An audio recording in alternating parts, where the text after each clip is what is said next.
Chad, the ultra. Oh, we're gonna need a new one. The ultra red guitar club. What do you call it? Infrared. Oh, that's right. Yeah, yeah. Anytime you got 88 anything, it's time to carve out something else. See?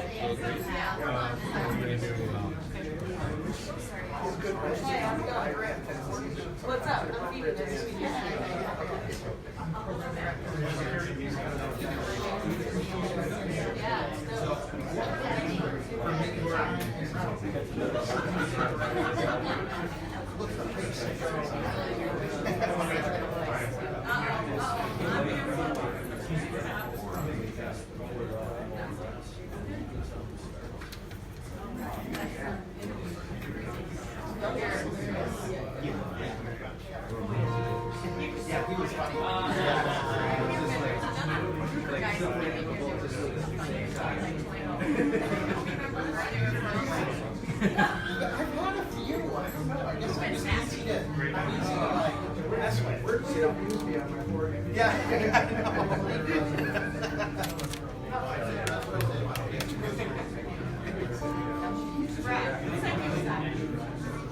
Well, we figured it out with Phoebe and their tour manager just to dial it down a little bit. It's awesome. I think Scott thought, well, why don't we bring down? Yeah, Scott. Let's not all get excited. Yeah. This is broadcast television, and that's not necessarily ideal for that. Pump the brakes over there. You know? Those are mine. They need a dinner. Yeah. Some infusion. Yep. Get to the good part. Welcome. Excellent choice.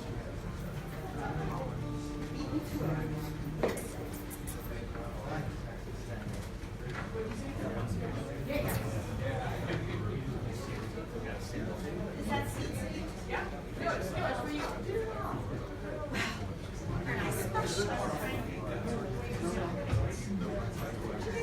Oh no, really? I wonder. Precariously purchased. Okay. Yeah. She didn't do that. Well, good news is they aren't super costly, I'm sure. Yeah, there's easier. I never understood like justice to the gutter watch. Yep.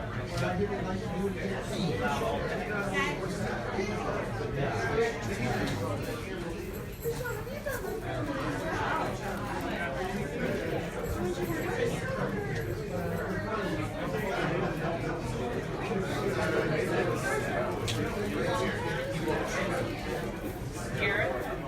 Come here for a second, Garrett. Come here for a second.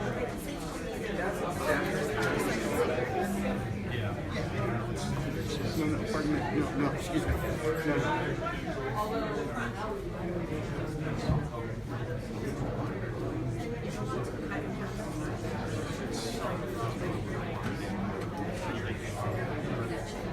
All right, everybody, let's get our seats. Welcome, everyone. I'm Garrett Hart, Creative Content Director for the Summit. I also program the Rock and Recovery and Jam radio channels. Thanks for coming. It's going to be a swinging session. Remind everybody to silence your cell phones and get ready for the activities. And we'll get set for the recording. Garrett, what do you do here? Could you just tell everybody real quick? Phoebe will let us do Well, that. I program the Rock and Recovery channel and the Jam radio channel.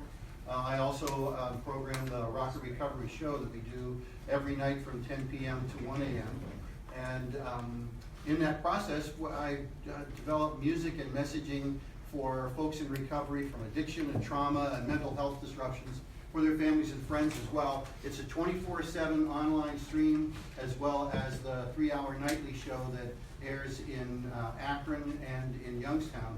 We're developing a 1-hour weekly rock and recovery show that we're going to offer into syndication around the country. Our first affiliate has signed up with us in Seattle, Washington.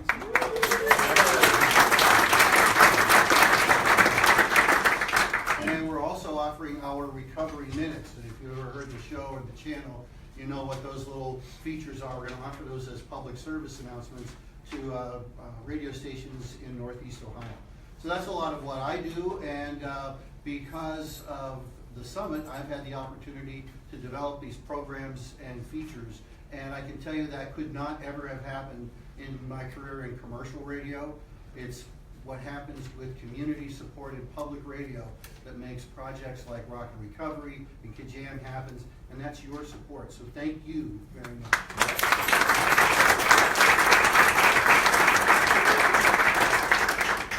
And whether you like it or not, Chad Miller's ready to take it away. Chad! Do it, Chad! Here we go. Lights down low. This is good. Morgan, how are we doing in there? We ready? We good? Do I sound good? Yep. How do I sound? Good. See the signal to keep it down out there. Okay. All right, well, we're going to start off with applause on the count of 3. 1, 2, 3.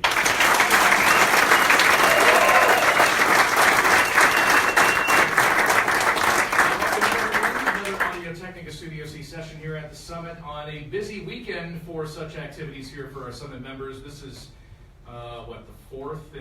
the fourth of 5 sessions in 3 days, something like that. And it's a lot, but we're here for the members in this regard, and we're happy to have Phoebe Bridgers here joining us for some conversation and music. Phoebe, welcome to the Summit. Thanks for having me.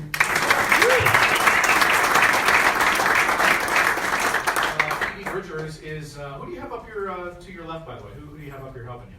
This is Marshall Vore, my best friend, and drummer. Welcome to the Summit. Phoebe is here performing songs from her critically acclaimed debut record, Stranger in the Alps, released on September 22nd of last year on Dead Oceans Records. And doing a sold-out concert tonight at the Beachland Tavern. Really a string of sold-out shows on this entire tour, it seems. You are in demand as far as concerts go, and great music to see performed live. So why don't we start off with a song? Phoebe, what do you have for us first? Cool, this one's called Scott Street.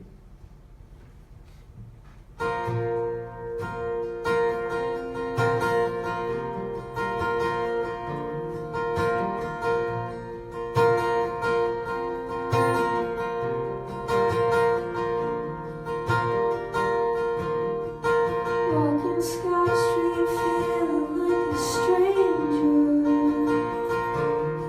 with an open heart, open container. I've got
front of a room full of Summit members by young singer-songwriter Phoebe Bridgers, performing songs from the debut album Stranger in the Alps, released now and out now on Dead Oceans Records, and of course doing that sold-out concert tonight. Great Saturday night for music in Cleveland at the Beachland Tavern. Phoebe, your album is gorgeous. First of all, it's a really, really beautiful record. Great collection of songs.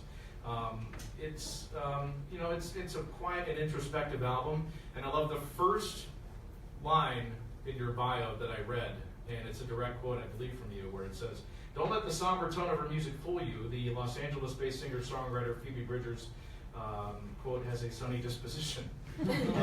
So, it's a very arresting and somber listen, but you're just like everyone else, right? I mean, you're a normal girl from LA, right? I mean. Yeah, I mean, it's funny. I get that question in interviews sometimes where someone's like, "So I listened to your record, and then now talking to you, I realize that you're like a happy person." And I'm like, yeah, it's so weird how people are like multidimensional and like interesting. One-sided sometimes. What a concept, right? But yeah, I mean, I totally get it. Also, when I get really nervous, I am from California, so I project and I have kind of a low voice, and then suddenly this like surfer dude comes out, and I'm really nervous. Like when I met Julian Baker, this is one of my favorite stories. She was walking down the stairs and I was walking up the stairs, and I was nervous to meet her because I was a big fan. And she was like, and she knew my music. We were playing a show together, but we'd never met. And she was like, "Dude," and I was like, "Dude." And was like, "Dude," and I was like, "Dude." That's literally You're like, how. "Dude, we're just two normal people who write sad songs." And I'm glad you brought that up, because I think, for those who know Julian Baker, and she is a talented musician in her own right. Similar sound, similar vibe. She's one of those that does the looping pedals and builds songs up from the ground up, and creates that one-woman band, really. Yeah. But so that was a first-time meeting in a stairway, like two ships passing in the night. You're like, "Dude." But she's got a similar vibe to you as well.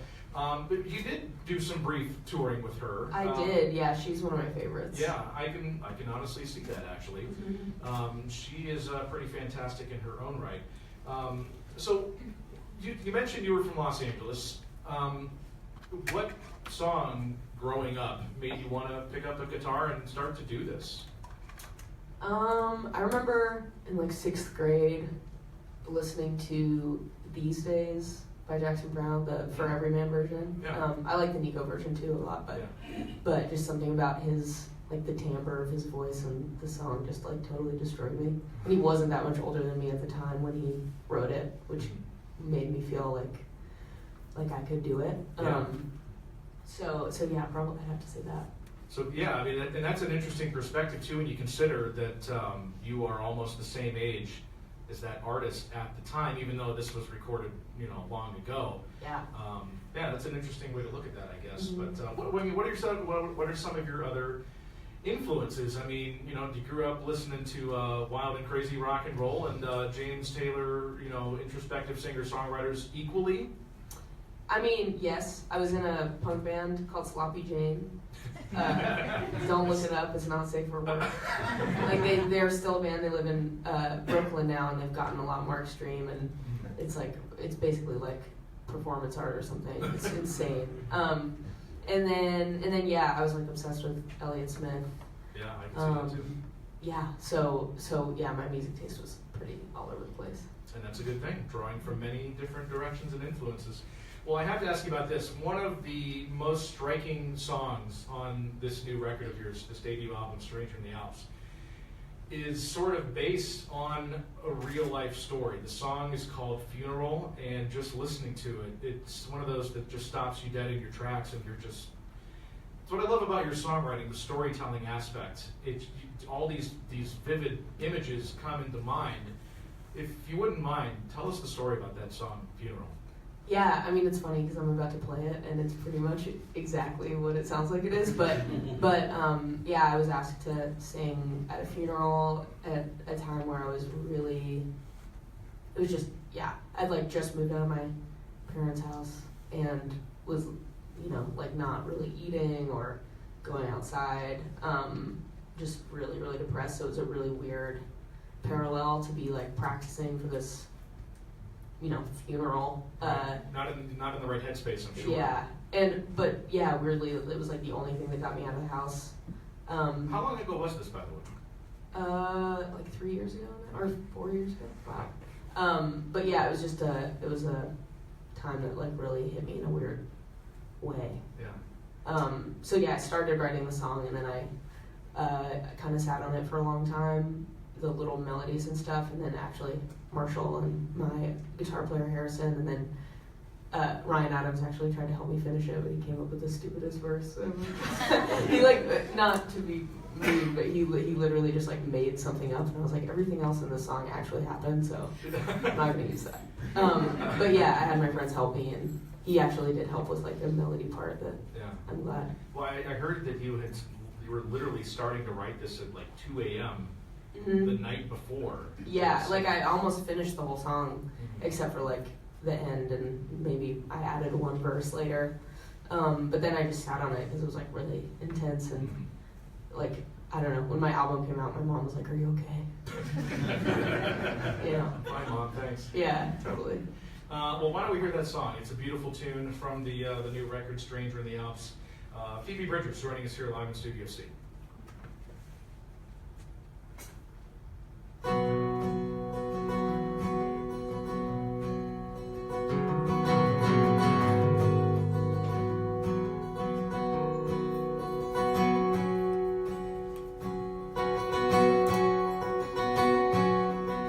Singing at a funeral tomorrow for a kid a year older than me. I've been talking to his dad. Makes me so sad when I think too much about it. I can't breathe. I have this dream where I'm screaming underwater while my friends are waiting from the shore. I don't need you to tell me what that means. I don't believe in that stuff anymore. Jesus Christ, I'm so blue all the time. That's just how I feel, always have.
material from the critically acclaimed album Stranger in the Alps, released last fall in September of 2017 on Dead Oceans Records. And of course, doing the big sold-out concert tonight at the Beachland Tavern. Also, you're making an appearance in Cleveland again soon, in fact, as part of the Spring Fling 2018 two-day music festival at the Cleveland Agora. You're appearing Indeed. with Andrew McMahon and the Wilderness, the Front Bottoms, the Mowgli's, some others as well. That's going to be a fun time at the Cleveland Agora. Newly remodeled. You'll like it there a lot. It's very cool. Very historic place in Cleveland.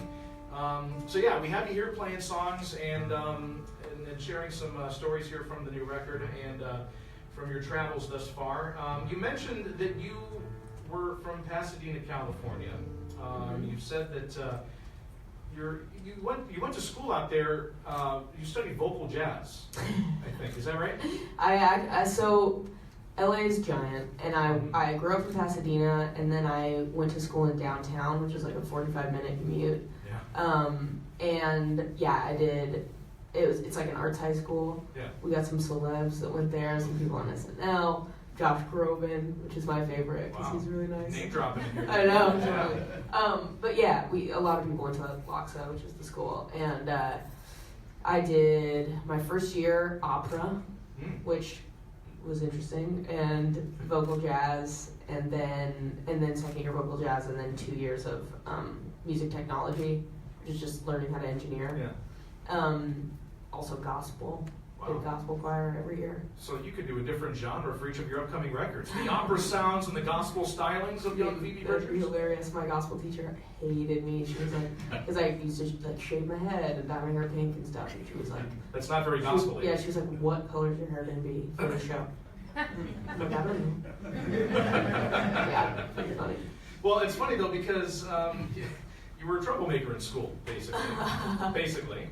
But you apparently you got a lot of your musical evolution just from interacting with the kids at the school. I mean, that sort of formed your path. Is that a fair thing to say, or? Yeah, absolutely. I think the kids I knew there kind of shaped my experience more so than the classes. I think I definitely learned a lot from the classes when I went, but yeah, definitely like I know people who play in bands now and went to the school, and our friend Marlon, who's in a band, Gold Star, he went like a couple years before me, and yeah, so I feel like I make connections through it all the time. Nice. Well, we've sort of darkened the room a little bit more than usual today. I heard that you like to write songs in completely pitch dark rooms.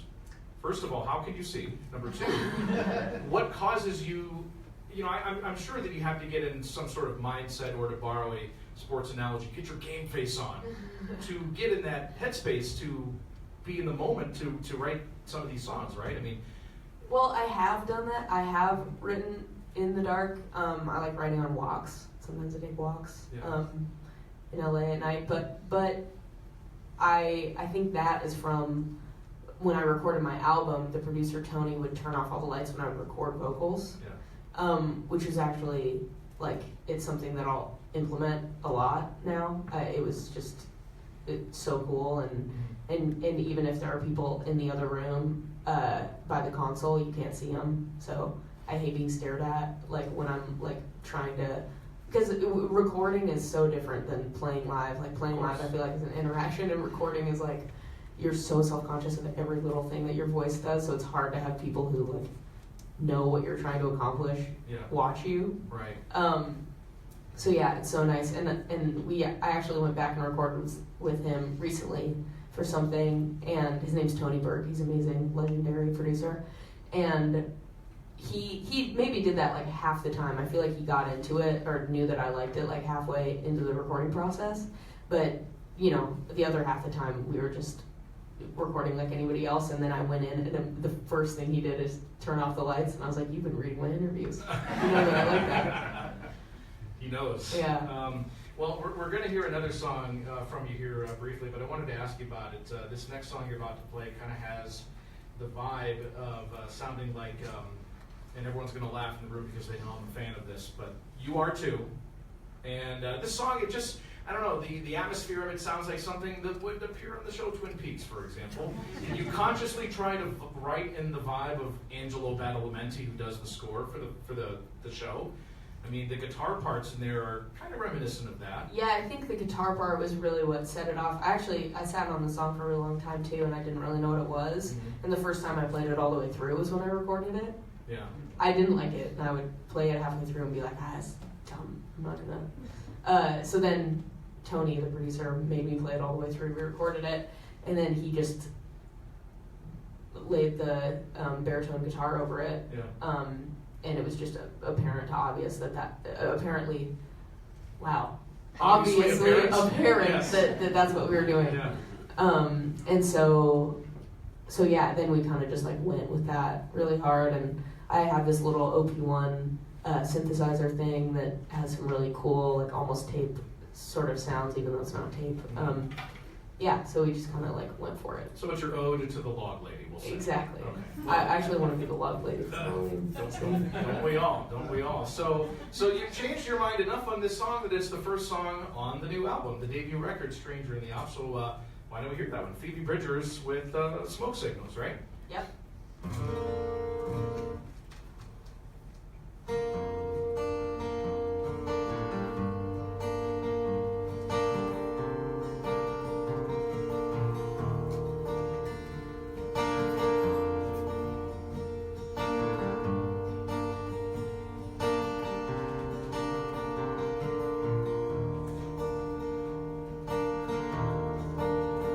I went with you to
with Summit members for another Audio Technica Studio C session, and joined by the talented young woman Phoebe Bridgers, sharing a conversation and stories with us, and playing music from the debut album Stranger in the Alps, out now on Dead Oceans Records. Doing that sold-out concert tonight at the Beachland Tavern, also appearing later this summer, June 2nd or 3rd, as part of June 2nd, well, and or 3rd, I don't know, part of the 2-day Spring Fling 2018 festival at the Cleveland Agora. I almost forgot to ask you about this. There's a funny story about the title of this album too, from a very, very important cultural touchstone known as the film The Big Lebowski. Yes. How does that go? I can't say it on the radio. Well, right. But It's maybe a the radio's friendly version. Yeah. It's a TV edit of when Walter is like beating up the car when he's screaming at the dude. Stranger in the Alps! Yeah, But this is not what happens exactly. when you find a stranger in the Alps. And it was such a weird choice to me that I thought it sounded weirdly like pseudo-poetic, and like it was on the list of album titles. Yeah, well, it's immortalized forever now. It's either that or Greatest Hits. In the discography of Phoebe Bridgers to begin. You mentioned your friendship and maybe not the best choice of lyrics with your friend Ryan Adams, who I'm a big fan of myself. He actually produced and put out your very first single on his own Paxan record label.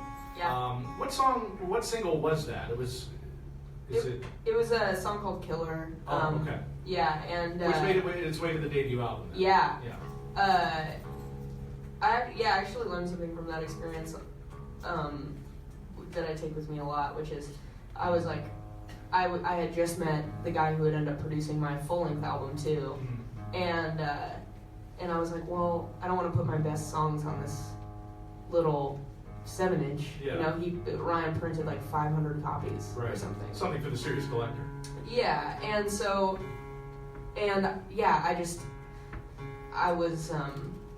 I was like, well, like, yeah, I kind of know what my 3 best songs are right now, Yeah. but like, maybe we should pick something else. And he was like, what are you talking about? Like, it's the first thing that you're going to release. Just do it. Enter the world with a bang as far as Exactly. that first single goes. And then for the full-length album, I ended up writing, songs that I liked even more later. So I think about that, where I think there's this songwriting conundrum that everybody feels, where like if they write a song they like, they think they're never going to do it again. Yeah. Literally every single songwriter friend of mine, Yeah. like Connor Rivers, Julian Baker, Ryan, they Yeah. we all have this thing where it's like we think that we can never repeat something that people liked. Well, I can understand that strategy though. I mean, just kind of parsing out and planning ahead your strategy of releasing singles, then an album, then maybe saving stuff for the second full length, maybe an EP in the middle there too. So, but I thought the learning experience you got out of your time with Ryan Adams was that he basically called you a unicorn.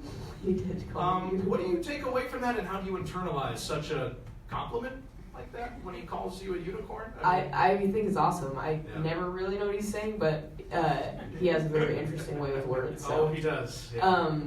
I definitely learned what not to say on the internet from that guy too. Love him, but wow, his he's Twitter wanted is to speak his mind a unbelievable. little bit too much sometimes. Yeah, but I like the unicorn call. Right, and it's adorable. The best part of Ryan Adams shows is the silly, witty banter in between songs. Or have you seen him do the songs that he makes up for people in the audience? Yes, that's the best part. Yeah, I was at a show in pretty Columbus, and he unbelievable. literally saw a stained glass sign in the theater that said "fire hose" by the fire extinguisher, and then he just launched into a random impromptu song about fire hose pizza. Marshall played on. I met Marshall through Ryan, and who's sitting right next to me playing drums, and he played drums on pretty much all the Ryan 7-inches that he comes out with. And what's that one you did? The jazz or? Oh, there's a few. There's one called Red Hot Blues, which I implore you to listen to. There's some others. They'll catch you by surprise. And the first night I met Ryan and was hanging out with Marshall too. I actually almost left the studio without playing any of my songs because we were just hanging out. It wasn't really a plan. Conversation, Yeah, it wasn't a plan to Right. record me. but And like, yeah, I have songs for you to listen to. right, Yeah. like we met just as homies and then hung out all night and with a bunch of people, and we were there for like many hours. And then as I was leaving, he was like, actually, wait, I want to show you guys something. And we went back into the studio and he pulled something up on the console, which was just him playing Jump in by Van Halen in Cookie Monster voice. So it was like, Jump! And then like singing the riff was so ridiculous. And then he was like, oh, you're a songwriter, right? Like, here, play a song. And he handed me a guitar, and then he was like, be here tomorrow at 4 p.m. We're going to record it. So. Meanwhile, the world waits for his Cookie Monster voice Van Halen 1984 cover. Oh, I think it really has been. I'm sure it exists somewhere. Yeah, I think he's probably recorded like 800 albums that the world may or may But it's not. on you to talk him into releasing that. That's true. So, well, you mentioned Ryan Adams. In fact, the song that we've been playing ever since we got it late last summer, Motion Sickness. This is really essentially a song about Ryan Adams, It is right? indeed. How so? How so? Well, he. I mean, he called you a unicorn. It's the least you could do is return the favor, I guess. Right? Well, I guess he was pretty upset about this song actually. Yeah, we had a really complex relationship, and I don't know. I was literally 20 and he was 40 at the time, so it it's all good. We're cool, but I did write a very angry song, but I sent it to him first. And just because I felt like it was the right thing to do, and he didn't talk to me for about 24 hours, and then he sent me a text that was like, hey, it's a great song. So, whatever. Wow. I didn't realize that's where that came from. Yeah. Didn't mean to peel back too many layers there. Oh, no, you're good. Well, when do we hear that song? Let's hear that song. Motion Sickness here in Studio C on the Sun.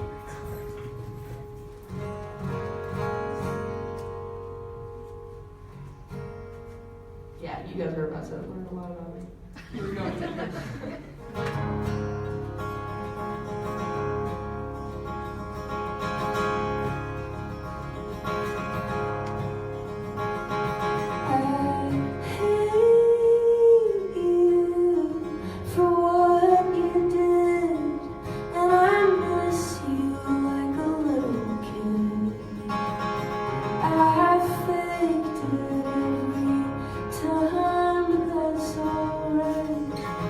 I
Guess it's too late to change it now.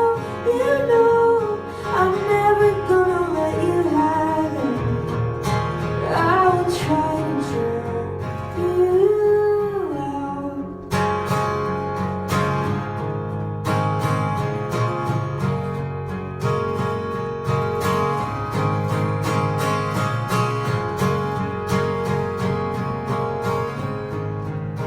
You said when you met me, you were bored.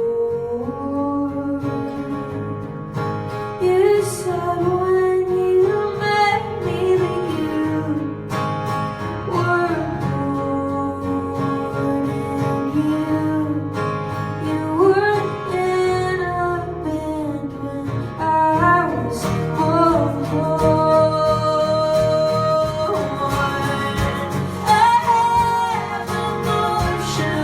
Motion sickness.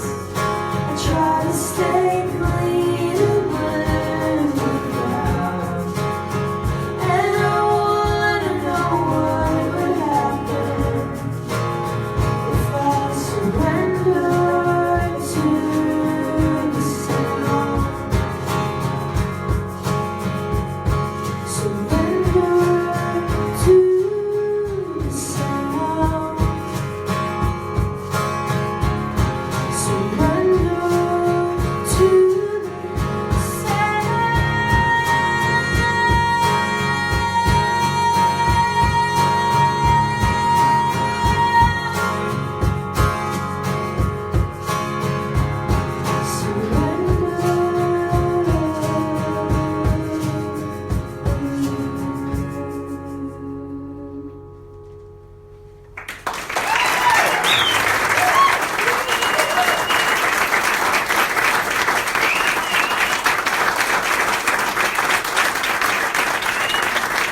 Fantastic.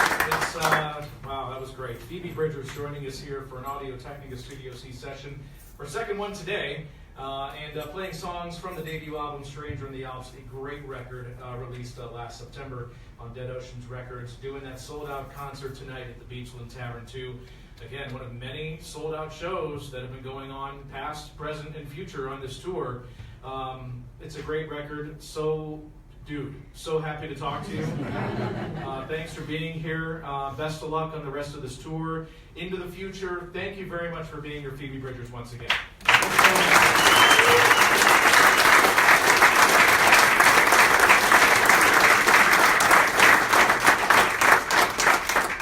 Also, don't forget, Phoebe has merch to sell.